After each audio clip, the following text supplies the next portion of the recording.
Welcome to the Slop Farm. Enjoy the video. In this video, I will explain how to change Nissan Maxima brake pads. First, gather your essential tools, including a jack, lug wrench, and your new brake pads. Safely lift your vehicle using the jack and secure it with jack stands. Then, remove the wheel to expose the brake caliper assembly.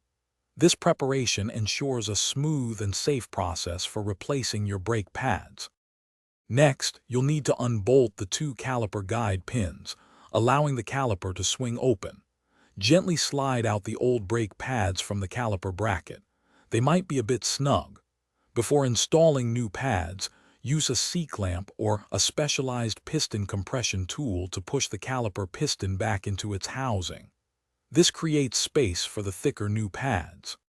Now, carefully insert the new brake pads into the caliper bracket, making sure they are correctly oriented.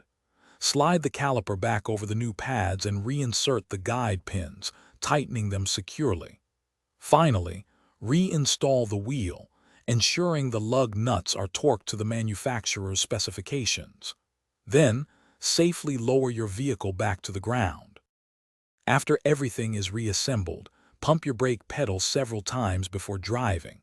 This helps seat the new pads and restores proper pedal feel. Also, check your brake fluid reservoir. If it's low, top it off to the maximum line. Remember to drive cautiously for the first 100 to 200 miles to properly brake in the new pads.